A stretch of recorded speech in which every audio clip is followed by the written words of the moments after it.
remember too, because of relativity is Einstein, and Einstein might have gotten that from Leibniz. So Leibniz seems to have been on the mark much earlier than a lot of other folks.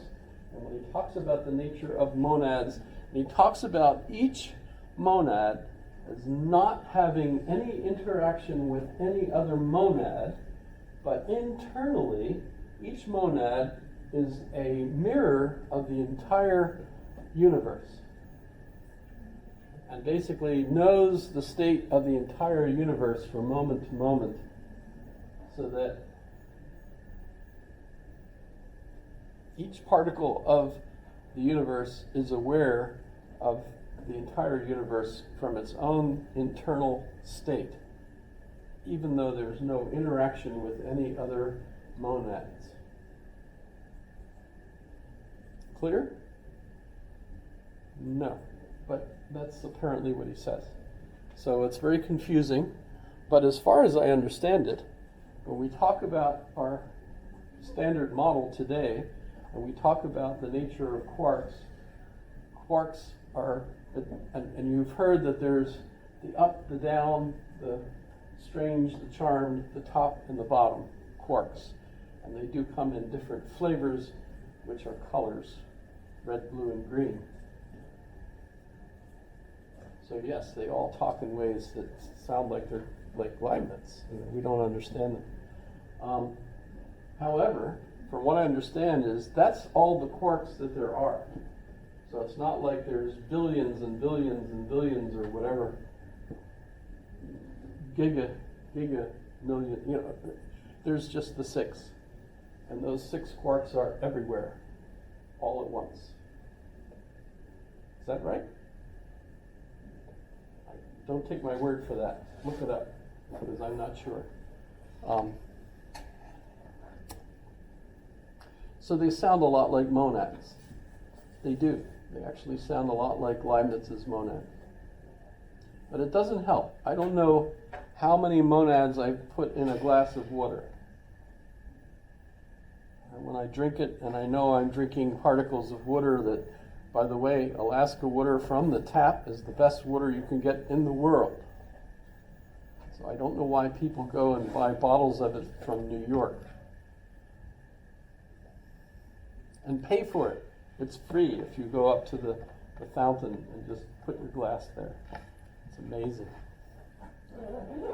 But what's the practical nature of monads?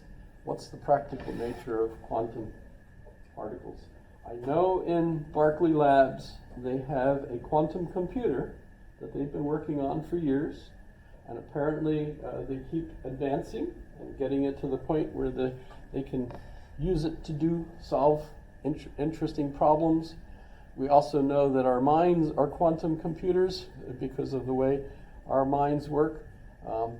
Whether it's because you just remembered that somebody else stole the ruby slippers that were in the movie The Wizard of Oz. Why did that come into my head? Well, you can blame it on the quantum particles that are messing around in my head. So the Monadology is one of those books that's absolutely ridiculously complex, and yet it's titillatingly interesting. Ooh, should I use that word? The root of that is probably not a good word to use. However, have a look. It's on the web, so you could just type in the Monadology, and you'll find it. In fact, it's probably at the bottom of the Wikipedia. If we just, it sounds like you could just listen to it. That would be awful. I can't imagine. English translation, the Monadology, English translation. So you can just take a look at it. You owe it to yourself not to try to read it in this kind of text, but you can actually read it. The monad of which we shall here speak is nothing but a simple substance which enters into compounds. There you go, it does. By simple is meant without parts. And that's something that goes back. Remember, Euclid says a point is that which has no parts. So we've got that. That goes back as far as I know. But so have a look at it. It's fun.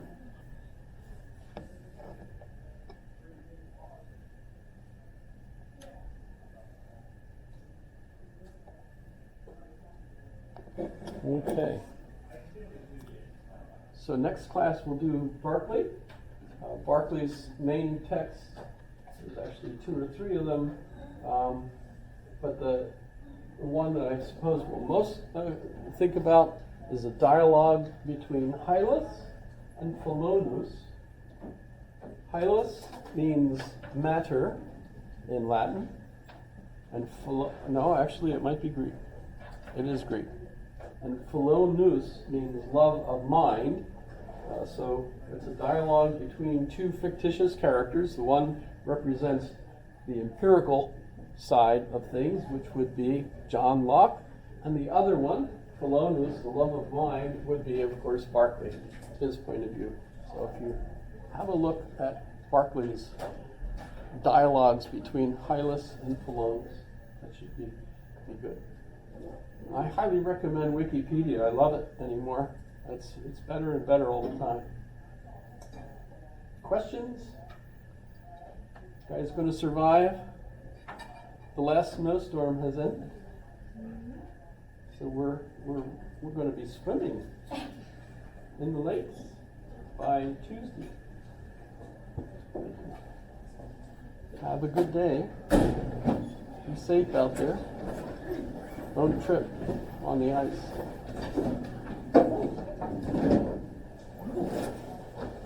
Yes. Oh, absolutely, you're right.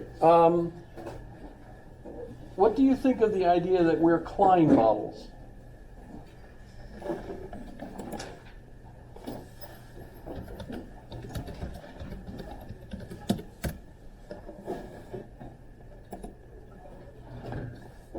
You think of the idea that we are Klein bottles.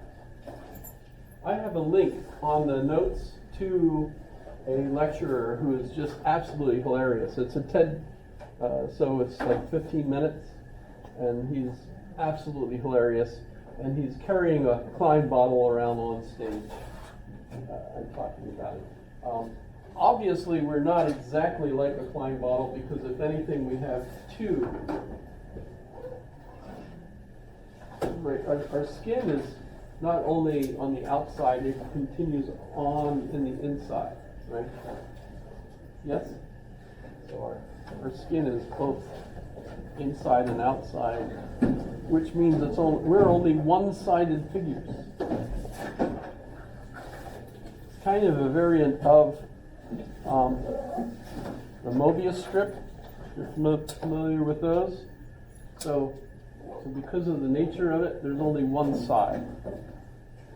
So we're only one-sided animals. Actually, all animals would be only one-sided. Although practically speaking, of course, this is my outside. All are my inside.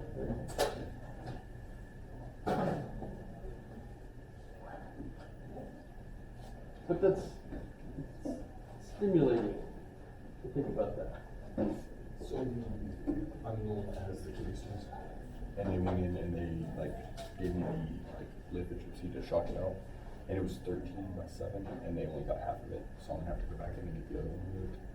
I don't know when. Sounds like more fun than you can expect to have in 2 lifetimes. This is the 3rd time within 10 months. What are you drinking? Water and cranberry juice. Trying to, but make sure the water doesn't have, I don't know what, there are some waters that you're not supposed to drink because they can cause that. I don't know what it is though. Hard water? right, probably. Yeah, I mean they sent one of my stones to the lab whenever I was back home in Texas, and it came back like non-very inconclusive, not conclusive. Sorry, this is actually on.